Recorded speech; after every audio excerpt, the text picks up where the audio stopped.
नमस्ते, मेरा नाम चित्रा है और मैं गवर्नमेंट हाई स्कूल चिकनवास हिसार में एज ए ESHM कार्यरत हूँ। हमारे पूरे भारत देश में अभी एक ड्राइव चला हुआ है जिसमें सभी स्टेट्स ने दूसरे स्टेट्स के साथ टाई अप किया हुआ है और वहां से पर्टिकुलर स्टेट से बच्चे दूसरे स्टेट में जहां से टाई अप हुआ है वहां जाते हैं और वहां की भाषा, बोली, कल्चर सीख कर आते हैं। तो उसी इसके अंतर्गत हम आज यहाँ पर, जैसे कि बात है हमारे हरियाणा की, कि हरियाणा का तेलंगाना के साथ टाई अप हुआ है और हरियाणा के बच्चों को तेलुगु सीखना है। तो आइए, तेलुगु कक्षा में आपका स्वागत है।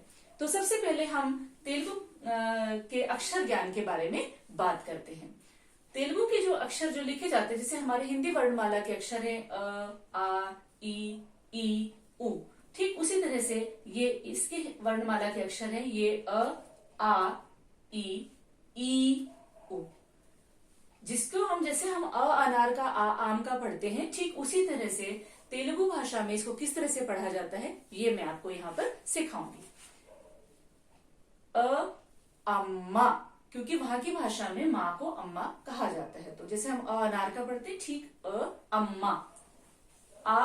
आऊ, इल्लू, ईगा, उड़ता। अब जो शब्द होते हैं, जैसे हमारे यहाँ अनार, आम, इमली की, तो चूंकि हमारे शब्द हमें पता है इनके, लेकिन यहाँ पर जैसे कि अम्मा का मतलब होता है माँ, आऊ का मतलब होता है गाय, इल्लू का मतलब होता है घर, ईगा का मतलब होता है मक्खी, उड़ता का मतलब होता है गिलहरी।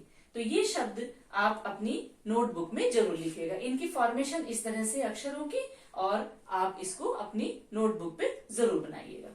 उसके बाद हम बात करते हैं गिनती की। गिनती में जो हमारे अंक होते हैं वो 1, 2, 3, 4, 5, उन्हीं अंकों को किस तरह से हम तेलुगु भाषा में बोलेंगे वो मैं आपको सिखाती हूँ। आप मेरे लहजे की तरफ ध्यान दीजिए।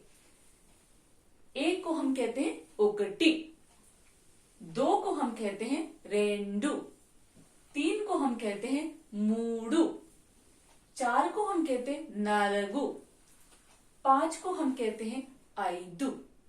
ये एक बार और रिपीट करना चाहूंगी मैं। गिनती में पहला ओकटी, 2 रेंडु, 3 मूडु, 4 नालगु, 5 आइदु।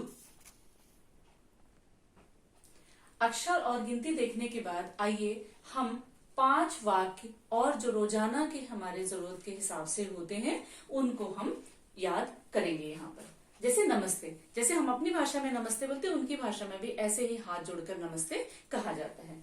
जब हम किसी को पूछते हैं कि कैसे हो, तो उसको तेलुगु भाषा में कहते हैं बागुन्नारा, ऐसे कहा जाता है। उसके बाद जैसे आप अपना नाम बताना चाहते हैं किसी को, तो आप कहेंगे, जैसे मेरा नाम चित्रा है तो मैं कहूंगी ना पेरू चित्रा, वैसे ही आप अपना नाम बताइएगा। अगर आप पूछना चाहते हैं कि आपका नाम क्या है, तो हम इस भाषा में कहेंगे मी पेरू एमिटी। उसके बाद अगर आप पूछते हैं कि आप किस गांव से बिलोंग करते हैं, आप कहाँ रहते हैं, तो उसको इस भाषा में कहा जाएगा मीदी एवुरु। एक बार और हम इसको दोबारा याद कर लेते हैं। नमस्ते को नमस्ते ही कहा जाता है।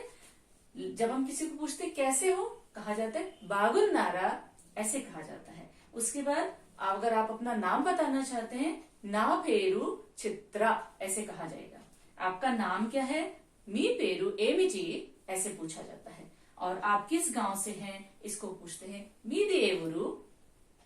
तो मैं समझती हूँ कि आपको ये बहुत काम आएगा और आप इसको अपनी नोटबुक में लिख के इसको याद करिएगा, क्योंकि हमारी जो कंपटीशन है एक भारत श्रेष्ठ भारत, उसमें आप सभी को पार्टिसिपेट करना है। So all the best and नमस्ते।